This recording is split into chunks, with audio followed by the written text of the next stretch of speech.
হয় এই মুহূর্তে আমি উপস্থিত হয়েছি অহমদ শিবুমী জেলা। আজি শ্রী শ্রী ঠাকুর অনুকূলচন্দ্রের 138তম জন্ম মহোৎসব উপলক্ষে এক বিশাল মহোৎসবের আয়োজন করা হয়েছে। শিবভূমি জেলার শ্রী শ্রী ঠাকুর অনুকূলচন্দ্রের 138তম জন্ম মহোৎসব বার্ষিক উদযাপন উপলক্ষে শিবভূমি জেলার উৎসব মুখর পরিবেশের সৃষ্টি হয়েছে।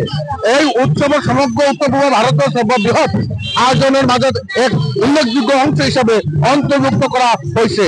এই উৎসবে ভারতের বিভিন্ন ঠাইয়ের পরে বক্তাসকল অংশগ্রহণ করে সামাজিক সমন্বয় আরো জনগোষ্ঠীর মাঝে সম্প্রীতি আরো ভাতৃত্ববোধের মাঝত এক অভিনব অনুষ্ঠানে আয়োজন করা হয়েছে। মোর লগতে যেহেতু উপস্থিত আছে মই পুনে পুনে যত্ন করিম এই অনুষ্ঠানে এগৰাকী কমিটির সদস্য মই তার পুনে পুনে যত্ন করিম যে আজি শ্রী শ্রী ঠাকুর অনুকূলচন্দ্রের 138তম জন্ম বার্ষিক উপলক্ষে কি কি অনুষ্ঠান আয়োজন করা হয়েছে আর এইটোর উদ্দেশ্য কি আছে।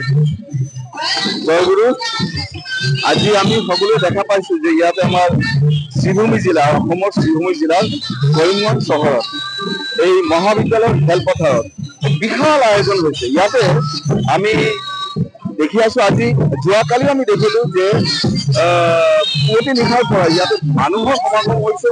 ইয়াতে জাতি ধৰ্ম বৰ্ণ নিৰ্বিশেষে সকলো মানে ভাষা গোষ্ঠীৰ মানুহ ইয়াতে সমবেত হৈছে। বিশেষকে আমাৰ ইয়াতে হিন্দু মুছলিম বুলি কথা নাই, মানে ইয়াতে সমন্বয়ৰ বাৰ্তা লৈ আহিছে এওঁলোকে। মানে ইয়াতে আমাৰ মানে অসমৰ বিভিন্ন প্ৰান্তৰ পৰা ইয়াতে মানুহ সমাবেত হৈছে।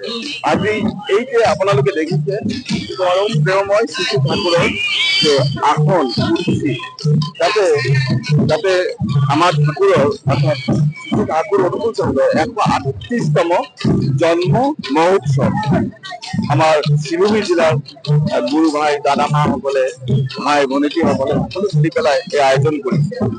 ইয়াতে আমি দেখা পাইছো যে ইয়াতে সমন্বয়ৰ বাতাবৰণ মানে বিয়পি আছে।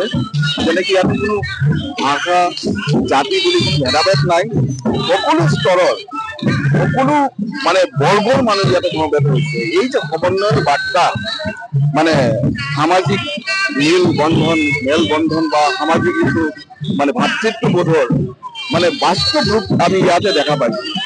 ইয়াতে অগণন মানুহৰ মানে সমাগম ঘটিছে। যোৱাকালি এই উৎসৱৰ আৰম্ভণি বা শুভ অনুষ্ঠান হৈছে, মানে আৰম্ভণি অনুষ্ঠান হৈছে। তাতে যুৱ সমাজেৰ মধ্যে এখন এক যুৱ পৰিমাণে এটা সাংস্কৃতিক আৰ দৃশ্য পৰিলক্ষিত হয়েছে। এনে উদ্দেশ্য আৰ তেখেতেৰ যে ভবিষ্যৎ প্ৰজন্মলৈ কি হব? ভবিষ্যৎ প্ৰজন্মৰ কাৰণে এই প্লেটফৰ্ম হৈছে মানে সুনিশ্চিত প্লেটফৰ্ম। ইয়াতে আজিকালি আমি দেখা পাইছো যে যুৱ সমাজত যেনেকে মদ ভাং বা ড্ৰাগ জাতীয় নেশা দ্ৰব্য খাই যে সমাজখন ভাঙি পৰিছে, মা দেউতাসকলে মানে ইয়াতে তেওঁলোকেও মানে বিশ্বাস কৰিব নোৱাৰে মোৰ ল'ৰা ছোৱালীৰ ভৱিষ্যত কি হ'ব।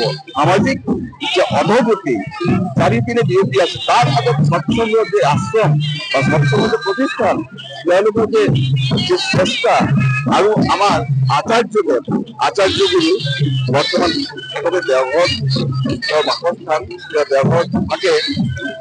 আৰু আমাৰ পৰম প্ৰতিবাদী শ্ৰী অভিন দাদা নৱপ্ৰজন্মৰ কাৰণে এনেকুৱা এটা প্ৰয়াস চলাই গৈছে যে সকলো মানে বিপদগামী পথ ধৰি পেলাই তেওঁলোকে ইষ্টপ্ৰাণ হৈ মংগলৰ মানে বাটত তেওঁলোকে চলি আছে। আজিকালি আপোনালোকে দেখিব ইয়াতে কিমান সৰু সৰু ল'ৰা ছোৱালী বগা মানে কাপোৰ পিন্ধি পেলাই উৎসৱত মাতলৰা হৈ আছে।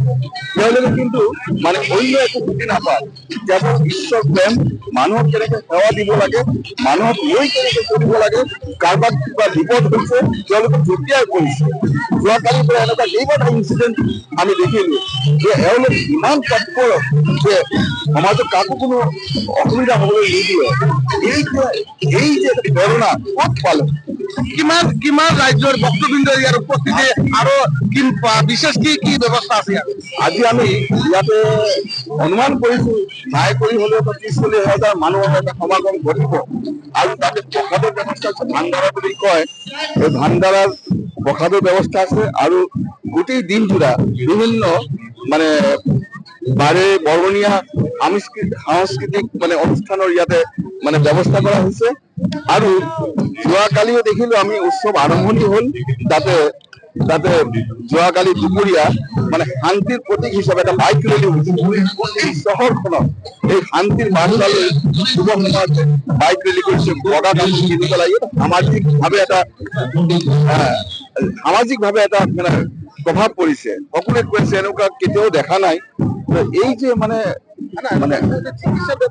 আৰু ইয়াতে আমাৰ বিনামূলীয়া চিকিৎসা শিবিৰ স্থাপন কৰা হৈছে সৎসংগ প্লেটফৰ্মৰ পৰা মানে ইয়াতে বিনামূলীয়া চিকিৎসা শিবিৰ তাতে বিভিন্ন কেটাগৰীৰ বিভিন্ন বিভাগৰ ডক্তৰ আহিছে তেওঁলোকে সেৱা দি আছে বিনামূলীয়া ঔষধৰ ব্যৱস্থা কৰা হৈছে বিভিন্ন মানে টেষ্ট বা পৰীক্ষামূলক ব্যৱস্থা ইয়াতে আছে বহুত মানুহ ইয়াতে সমবেত হৈছে তেওঁলোকৰ শাৰীৰিক সমস্যা লৈ পেলাই আমাৰ চিকিৎসা শিবিৰত প্ৰৱেশ কৰিছে আৰু ইয়াতে মানে ডাঙৰ এটা সাংস্কৃতিক অনুষ্ঠানৰ আয়োজন কৰা হৈছে মানে হোৱাইট বেণ্ড বুলি কয় দেশৰ পৰা মানে আগত শিল্পীসকলে মানে ইয়াতে আচলতে মানে আমাৰ ভক্তবৃন্দই হয় তেওঁলোকে ইয়াতে এটা অনুষ্ঠান কৰিব বুলি ইয়াতে আহিছে আৰু আমাৰ কলিকতাৰ পৰা বিশিষ্ট এজন মানে গায়ক বলৰাম দাস তেওঁ ইয়াতে আহিছে অনুষ্ঠান কৰিব আৰু বিদগ্ধ পণ্ডিত ব্যক্তিসকল তেওঁলোকে ইয়াতে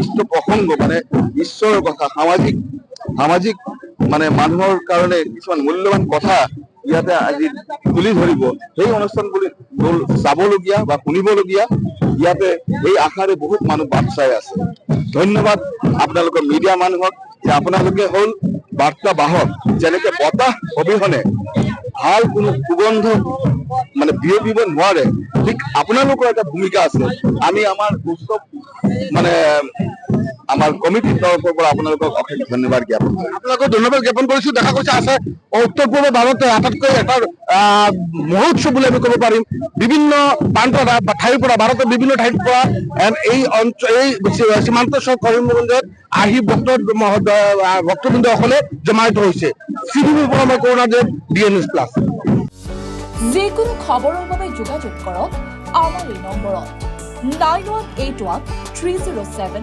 221